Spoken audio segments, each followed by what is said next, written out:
કોનું નામ રહેશે, કોઈ સારા કામ કરશે, સત્કર્મો કરશે, આવા કાર્યો કરશે, એનું નામ કાયમ નામ રહ જાયેગા આદમી કા, ક્યા ભરોસા હૈ ઇસ જિંદગી કા.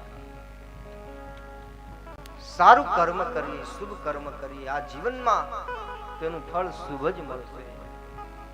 માણસ જેવું કર્મ કરે છે એવું ફળ એને મળે છે. આમ તો અનેક પ્રકારના જીવો, રામચરિતમાનસમાં તો 3 પ્રકારના જીવોની વાત કરી છે. વિષય, સાધક, સિદ્ધ, સયાન, ત્રિવિધ જીવ જગ ભેદ બખાને. 3 પ્રકારના જીવો છે આ સંસારમાં. વિષય જીવ એ રામાયણમાં સુગ્રીવ છે, સાધક જીવ એ શ્રી વિભીષણજી છે, અને સિદ્ધ શ્રી ભરતજી એ સિદ્ધ છે. 3 પ્રકારના જીવો છે. આ સંસારમાં પણ અનેક પ્રકારના જીવો છે. મનુષ્ય પરમાત્માએ બનાવ્યા, પણ એમાં અનેક પ્રકારની વૃત્તિ પ્રવૃત્તિ વાળા, પ્રકૃતિ વાળા જીવ છે. ઘણા માણસો ગમે ત્યાંથી એકદમ, સવારે હું વાત કરતો હતો ને, એકદમ નિરાશા જ ગોતે, નેગેટિવ પોઈન્ટ જ ગોતે, નબળાઈ જ ગોતે, એની પ્રકૃતિ બની જાય. પછી ગીતા કહે ને, જેની પ્રકૃતિ એવી બની જાય ને, પછી પ્રાણ ને પ્રકૃતિ સાથે જાય, એમાં બદલાવ ન આવે. એ પ્રાણ સાથે લઈને જાય. એ ઘણા વ્યક્તિ એવા ઉત્સાહી હોય, આનંદી હોય કે જ્યાંથી ગમે ત્યાંથી શુભ સત્યનું ગ્રહણ કરે, સાર ગ્રહણ કરે.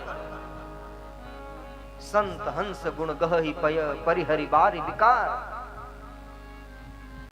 જડ ચેતન ગુણ દોષમય વિશ્વ કિન્હી કીર્તાર.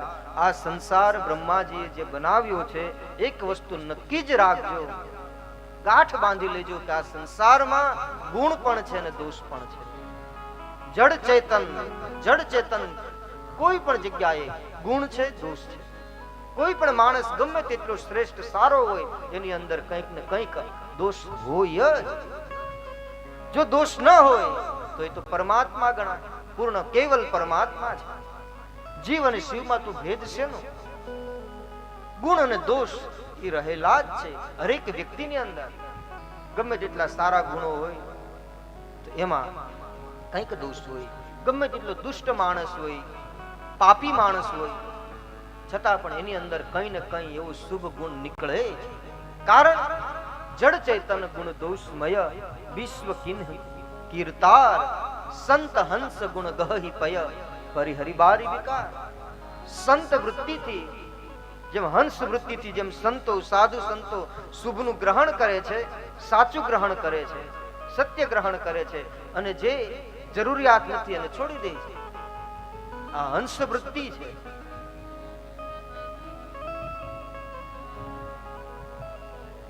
માણસનું કેવું છે કે માણસ કોઈ માણસ પ્રત્યે એટલી શ્રદ્ધા પેલા રાખી દે, પછી એમાં દોષનું દર્શન કરે, કોઈ વ્યક્તિને એટલું સન્માન આપી દે, વળી એમાં કઈ દોષ દેખાય એટલે વળી એને નિંદા કરવા લાગે. આ માણસનો સ્વભાવ છે.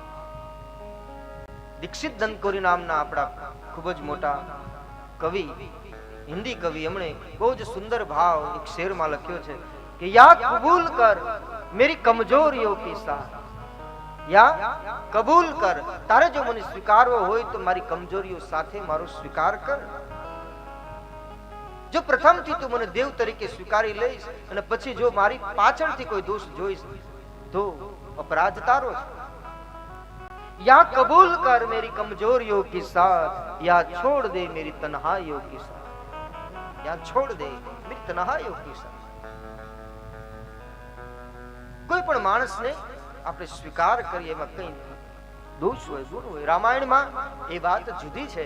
2 પાત્રો અપવાદ કહ્યા છે, એક મંથરા અને સંત ભરતજી. રામાયણના 2 પાત્રો અપવાદ છે. ભરતજીમાં એક પણ દોષ નથી, એક પણ દોષ નથી. પરમ સંત છે, રામ પ્રેમી છે. અને મંથરામાં એક પણ સારો ગુણ નથી, નક્ષિક ખોટી, એવું લખ્યું છે માનસમાં.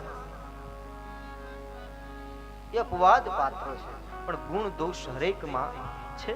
માણસ છે, માણસથી ભૂલ થાય, પણ એ ભૂલ વારંવાર ન થાય. એ વારંવાર જ્યારે થાય ત્યારે એ પાપ બની જાય છે.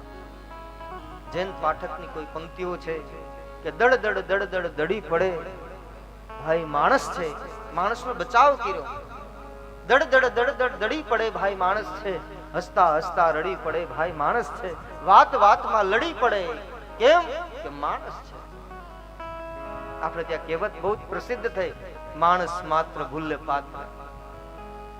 એટલે પછી વારંવાર ભૂલ કરવી એવું નહીં, પણ ભૂલ થાય તો એટલું બધું નિરાશ ન થઈ જવું. એ ભૂલ નહીં, ભગવાનની સામે સમર્પિત ભાવથી આત્મનિવેદન કરી દો, પ્રાયશ્ચિત કરી દો. આપણે પાપી થઈ ગયા, આપણે આવું કર્મ કરી લીધું, દુઃખી થઈ જાય ને માણસ વધુ એક ભૂલને છુપાવવા કીધી તે હજારો ભૂલ થઈ જાય એવું નહીં. આત્મસમર્પણ કરી અને જે કંઈ છે એ પ્રભુ ચરણે સમર્પિત કરી દેવું છે.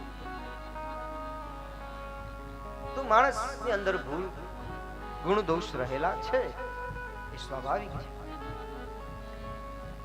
જ્યાંથી આપણને શુભ મળે એ શુભનું ગ્રહણ કરવું. એટલે સંસારમાં દોષ પણ છે અને ગુણ પણ છે. આપણે ગ્રહણ કરવાનું છે એ ગુણને, શુભને, સત્યને ગ્રહણ કરો, અસત્યને છોડો. જે માર્ગે આપણે જવું જ નથી એ માર્ગ વિશે વધારે જાણવાની ઈચ્છા આપણે શું કામ? એ માત્ર આપણે પરિશ્રમ કર્યા જેવું છે. અને લેવું જ હોય તો ગમે ત્યાંથી સત્ય મળે.